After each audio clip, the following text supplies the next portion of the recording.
Hello student. तो आज हम बात करने वाले हैं डोनर एबिलिटी की। ठीक है, कौन सा जो एटम है वो कितना डोनेट कर सकता है। तो ये जो टॉपिक आता है ये जीओसी में होता है। ठीक है, जनरल ऑर्गेनिक केमिस्ट्री में पढ़ा जाता है। तो अगर हम डोनर एबिलिटी की बात करें तो यहाँ पे देखो, डोनर एबिलिटी जनरली क्या होता है, मतलब कि कोई भी एटम कितने इलेक्ट्रॉन को और कितना जल्दी किसी एटम को डोनेट कर रहा हो, उसी को क्या बोलते हैं, डोनर एबिलिटी। ठीक है, उसी को हम लोग क्या बोलते हैं, डोनर एबिलिटी। समझ आ गया। कौन सा एटम कितने जल्दी इलेक्ट्रॉन को डोनेट कर रहा है, उसकी इलेक्ट्रोनेगेटिविटी क्या है, अगर इलेक्ट्रोनेगेटिविटी ज़्यादा है तो डोनेट करेगा कि नहीं। तो ये सारा टॉपिक हम इस वाले लेक्चर में पढ़ने वाले हैं। ठीक है, और साथ साथ में क्वेश्चन भी सॉल्व करते जाएंगे।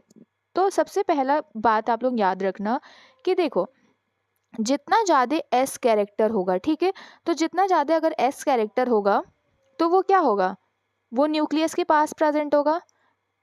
एस जो ऑर्बिटल होता है वो कहाँ पे प्रेजेंट होता है, न्यूक्लियस के पास प्रेजेंट होता है। तो न्यूक्लियस क्या करेगा, उस इलेक्ट्रॉन को, अगर कोई इलेक्ट्रॉन एस ऑर्बिटल में प्रेजेंट है तो उस इलेक्ट्रॉन को न्यूक्लियस जाने देगा, नहीं जाने देगा। वो क्या करेगा, अपने अपने पास वो क्या करेगा, रखेगा, अट्रैक्ट करेगा, जो ईजिली वो डोनेट नहीं करने देगा किसी भी एटम को। ठीक है, तो एस कैरेक्टर क्या करेगा, लेस डोनेट करेगा, कोई भी इलेक्ट्रॉन को लेस डोनेट करेगा। ठीक है, उसकी जो डोनर एबिलिटी क्या होगी, लेस होगी। समझ आ गया। अगर पी कैरेक्टर की बात करें तो पी क्या होता है, न्यूक्लियस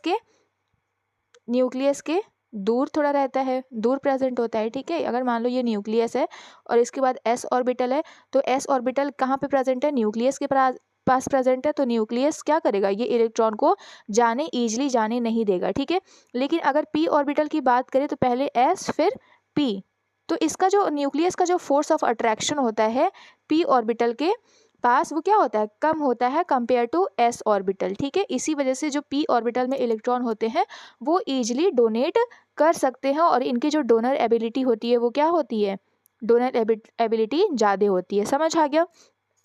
तो इस पॉइंट को समझो कि अगर एस जितना ज़्यादा एस ऑर्बिटल होगा उतनी ज़्यादा डोनर एबिलिटी कम होगी, और जितना ज़्यादा पी ऑर्बिटल होगा उतना ही क्या होगा, डोनर एबिलिटी ज़्यादा होगी। समझ आ गया। जितना ज़्यादा एस कैरेक्टर उतना कम डोनर एबिलिटी, और जितना ज़्यादा पी कैरेक्टर उतनी ज़्यादा डोनर एबिलिटी। समझ आ गया। तो यहाँ पे जो दिया है डोनर एबिलिटी का ऑर्डर दिया है। तो सबसे पहले मैंने क्या बताया कि जितना ज़्यादा पी कैरेक्टर उतनी ज़्यादा डोनर एबिलिटी। तो यहाँ पे क्या है, 100% पी कैरेक्टर प्रेजेंट है, 100% क्या प्रेजेंट है, पी कैरेक्टर। तो इसकी जो डोनर एबिलिटी होगी वो क्या होगी, ज़्यादा होगी। और यहाँ पे देखें तो यहाँ पे 75% क्या प्रेजेंट है, पी कैरेक्टर, और एस कैरेक्टर कितना प्रेजेंट है, 25 प्रेजेंट है, 25%। तो इसके कंपैरिजन में, 100% के कंपैरिजन में इसकी जो डोनर एबिलिटी क्या होगी, कम होगी, क्योंकि यहाँ पे जो पी ऑर्बिटल है वो 100 है, बट यहाँ पे क्या है, 75% है। ओके, तो यहाँ पे देखें तो यहाँ पे एस कैरेक्टर की परसेंटेज 33% और पी कैरेक्टर 33%। ठीक है, एक और पी है तो इसका भी क्या होगा, 33%। तो टोटल अगर हम बात करें तो यहाँ पे क्या हो रहा है, टोटल जो पी कैरेक्टर है वो कितना है, 66%। ओके, यहाँ पे कितना है, टोटल 66% टोटल कैरेक्टर है। ठीक है, किसका, पी ऑर्बिटल का। और यहाँ पे देखिए तो यहाँ पे पी कैरेक्टर कितना है, 50%। समझ आ गया। तो डोनर एबिलिटी का ऑर्डर देखिए, तो सबसे ज़्यादा पी यहाँ पे है, फिर देन नेक्स्ट यहाँ, फिर यहाँ। ठीक है, तो सबसे ज़्यादा इसकी डोनर एबिलिटी होगी, देन नेक्स्ट sp3 की, देन sp2, देन sp। तो अगर सबसे पहले अगर आपको किसी भी क्वेश्चन को सॉल्व करना है तो सबसे पहले आप क्या देखेंगे, उसकी हाइब्रिडाइजेशन देखेंगे कि उसका हाइब्रिडाइजेशन क्या है। यहाँ पे जो क्वेश्चन दिया गया है उसी से रिलेटेड क्वेश्चन है। ठीक है, तो यहाँ पे अगर मान लो यहाँ पे नंबरिंग कर देते हैं A B C, तो इन तीनों मॉलिक्यूल में आपको बताना है कि किसकी डोनर एबिलिटी ज़्यादा है। ठीक है, तो सबसे पहले हम लोग का रूल क्या है, सबसे पहले आपको हाइब्रिडाइजेशन फाइंड आउट करना है। तो यहाँ पे देखिए, फर्स्ट जो ए वाला मॉलिक्यूल है, इसका जो कार्बन है, इसका जो हाइब्रिडाइजेशन क्या है, यहाँ पे जो हाइब्रिडाइजेशन है वो sp3 हाइब्रिडाइजेशन है। ठीक है, बी वाले मॉलिक्यूल की कार्बन की बात करें तो यहाँ पे क्या होगा, sp2। ठीक है, sp2 हाइब्रिडाइजेशन। और यहाँ पे देखें तो यहाँ पे क्या होगा, sp हाइब्रिडाइजेशन। तो सबसे ज़्यादा p कैरेक्टर कहाँ पे है, यहाँ फर्स्ट वाले मॉलिक्यूल में। देन सबसे लीस्ट जो प्रेजेंट है यहाँ पे 50% p कैरेक्टर प्रेजेंट है, और यहाँ पे 66%, और यहाँ पे कितना प्रेजेंट है, 75% p कैरेक्टर प्रेजेंट है। तो जितना ज़्यादा p कैरेक्टर उतनी ज़्यादा डोनर एबिलिटी। तो इसका अगर हम ऑर्डर देखें तो ऑर्डर क्या होगा, ऑर्डर यहाँ पे क्या होगा, ए सबसे ज़्यादा डोनेट करेगा, देन बी, देन सी। नेक्स्ट क्वेश्चन, ये दोनों मॉलिक्यूल दिया गया है और इन दोनों मॉलिक्यूल में बताना है कि किसकी डोनर एबिलिटी ज़्यादा है। तो सबसे पहला आपका रूल क्या है, हाइब्रिडाइजेशन फाइंड आउट करना। तो इसका हाइब्रिडाइजेशन क्या होगा, sp3 हाइब्रिडाइजेशन, और नाइट्रोजन का भी जो हाइब्रिडाइजेशन होगा यहाँ पे sp3 हाइब्रिडाइजेशन होगा। ठीक है, दोनों का हाइब्रिडाइजेशन सेम आ गया। तो हाइब्रिडाइजेशन जब सेम आ गया तो अब देखेंगे इसमें कॉमन और अनकॉमन चीज़ क्या क्या है। कॉमन चीज़ क्या दिख रहा है, यहाँ पे 2 सिग्मा बॉन्ड है, यहाँ पे 2 सिग्मा बॉन्ड है और एक नेगेटिव चार्ज प्रेजेंट है। तो इसको भी क्या करेंगे, यहाँ पे एक नेगेटिव चार्ज और यहाँ पे क्या है, 2 सिग्मा बॉन्ड। इस कॉमन चीज़ को हटा देंगे। अब क्या है अनकॉमन चीज़, यहाँ पे लिख लो C, एक बॉन्ड, ठीक है, और यहाँ पे नाइट्रोजन और एक लोन पेयर ऑफ इलेक्ट्रॉन। तो मैंने क्या बताया कि जो नॉन बॉन्डिंग इलेक्ट्रॉन होते हैं वो ज़्यादा डोनेट करते हैं as compare to sigma bond. तो यहाँ पे क्या प्रेजेंट है, यहाँ पे सिग्मा बॉन्ड प्रेजेंट है और यहाँ पे क्या है, नॉन बॉन्डिंग इलेक्ट्रॉन प्रेजेंट है। तो ये क्या करेगा, ये ज़्यादा डोनेट करेगा, मतलब कि इसकी जो डोनर एबिलिटी क्या होगी, ज़्यादा होगी कंपेयर टू इसके। तो इसमें जो सेकंड जो क्वेश्चन है, इसमें जो डोनर एबिलिटी किसकी ज़्यादा होगी, इसकी नाइट्रोजन की जो डोनर एबिलिटी होगी वो ज़्यादा होगी।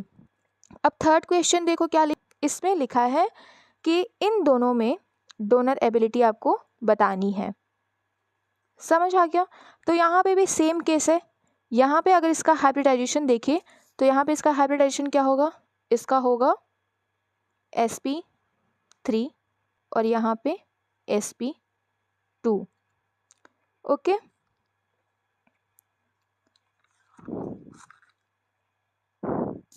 तो यहाँ पे कॉमन चीज़ को फिर करेंगे, वही करेंगे कि कॉमन चीज़ को हटाओ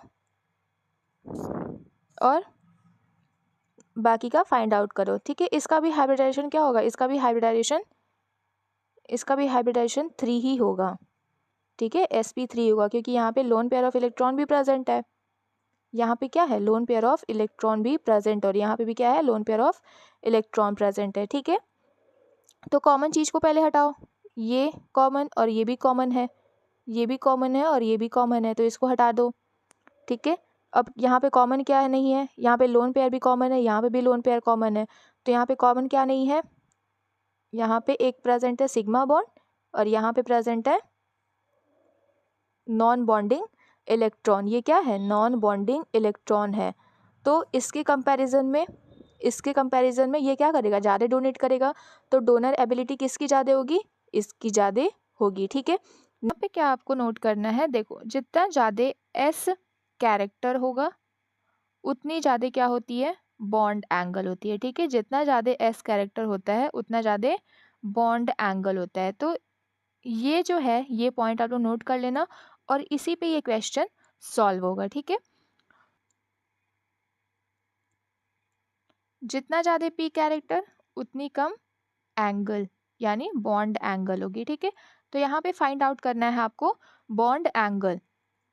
सबसे फर्स्ट मॉलिक्यूल की बात करें तो यहाँ पे क्या है, यहाँ पे क्या है, यहाँ बॉन्ड एंगल बहुत ज़्यादा कम है, यानी यहाँ पे पी अंदर की तरफ पी कैरेक्टर ज़्यादा है लेकिन बाहर की तरफ पी कैरेक्टर क्या है, कम है। ठीक है, बाहर क्या है, पी कैरेक्टर कम है लेकिन अंदर क्या है, पी कैरेक्टर ज़्यादा है। लेकिन डोनेट तो बाहर से करना है, मतलब कि यहाँ पे पी कैरेक्टर कम है तो डोनर एबिलिटी क्या होगी, इसकी कम होगी। ठीक है, यहाँ पे देखिए तो यहाँ पे क्या होगा, 90 डिग्री का एंगल आएगा, यानी यहाँ 90 डिग्री का एंगल आएगा। ठीक है, 90 डिग्री मतलब क्या हो रहा है, पी कैरेक्टर ज़्यादा है और एस कैरेक्टर क्या हो रहा है, इसके कंपेयर में कम हो रहा है। ठीक है, इसके कंपेयर में क्या कम हो रहा है, यानी इसका जो डोनर एबिलिटी होगी इससे ज़्यादा होगी। तो यहाँ पे भी क्या हो रहा है, बॉन्ड एंगल बढ़ रहा है, तो इसके कंपेयर में क्या हो रहा है, इसका डोनर एबिलिटी ज़्यादा होगी। तो इसका जो ऑर्डर होगा वो क्या होगा, सबसे ज़्यादा डोनर एबिलिटी किसकी होगी, बी और ये सी। तो सी के जब से ज़्यादा donor ability, then B, then C. यहाँ पे भी सेम क्वेश्चन है, यहाँ पे सबसे ज़्यादा बॉन्ड एंगल, देन इसमें ज़्यादा बॉन्ड एंगल, देन यहाँ पे, देन यहाँ पे। तो सबसे कम जो बॉन्ड एंगल है बाहर की तरफ, ये कहाँ है, यहाँ पे प्रेजेंट है। अगर यहाँ पे नंबरिंग कर दें ए बी सी डी, तो बाहर की तरफ सबसे ज़्यादा बॉन्ड एंगल किस में कम है, डी में है। तो डी की जो डोनर एबिलिटी क्या होगी, ज़्यादा होगी, देन सी की, देन बी, देन ए। तो ये क्या है, डोनर एबिलिटी का ऑर्डर है। ठीक है, तो देखो दो कॉमन चीज़ें दिखेगी, एक ये वाला और एक ये वाला। ठीक है कि ये जो लोन पेयर ऑफ इलेक्ट्रॉन है डी लोकेलाइज हो रहे हैं। ठीक है, यहाँ पे क्या है, डी लोकेलाइज हो रहे हैं लोन पेयर ऑफ इलेक्ट्रॉन, लेकिन यहाँ पे क्या है, H2 प्रेजेंट है और यहाँ पे रिंग प्रेजेंट है। तो यहाँ पे क्या होगा, यहाँ पे S कैरेक्टर, यहाँ पे जो बॉन्ड एंगल है, यानी इसका जो बॉन्ड एंगल है ज़्यादा होगा, जिसके वजह से यहाँ पे इसकी जो डोनर एबिलिटी होगी वो कम होगी। इसकी क्या होगी, डोनर एबिलिटी कम होगी। क्यों डोनर एबिलिटी कम होगी, क्योंकि यहाँ पे S कैरेक्टर क्या है, ज़्यादा है। कैसे पता चल रहा है, इसका पता चल रहा है बॉन्ड एंगल से, यानी जितना ज़्यादा बॉन्ड एंगल उतनी कम डोनर एबिलिटी। तो इसकी डोनर एबिलिटी ज़्यादा होगी इसके कंपेयर में। ये ए है और ये बी है, तो ए की डोनर एबिलिटी ज़्यादा देन बी। जितना ज़्यादा बॉन्ड एंगल उतनी ज़्यादा एस कैरेक्टर, उतनी कम डोनर एबिलिटी। तो सबसे ज़्यादा बॉन्ड एंगल किस में है, इसमें है, देन इसमें, देन इसमें। तो डोनर एबिलिटी किसकी ज़्यादा होगी, अगर यहाँ पे मार्क करें, सबसे ज़्यादा एस कैरेक्टर यानी कम डोनर एबिलिटी, तो सी सबसे लास्ट में आएगा, देन बी, देन ए। ठीक है, तो ये जो ऑर्डर है वो किसका है, डोनर एबिलिटी का ऑर्डर। हाइब्रिडाइजेशन चेक करेंगे। ठीक है, फिर से हाइब्रिडाइजेशन चेक करेंगे। तो यहाँ पे किसको डोनेट करना है, नाइट्रोजन को डोनेट करना है। तो इसका जो हाइब्रिडाइजेशन होगा वो क्या होगा, sp3 हाइब्रिडाइजेशन, और यहाँ पे देखें तो sp हाइब्रिडाइजेशन। तो किसकी डोनर एबिलिटी ज़्यादा होगी, इस वाले मॉलिक्यूल की डोनर एबिलिटी ज़्यादा होगी। आई होप आपको ये वीडियो समझ आई होगी।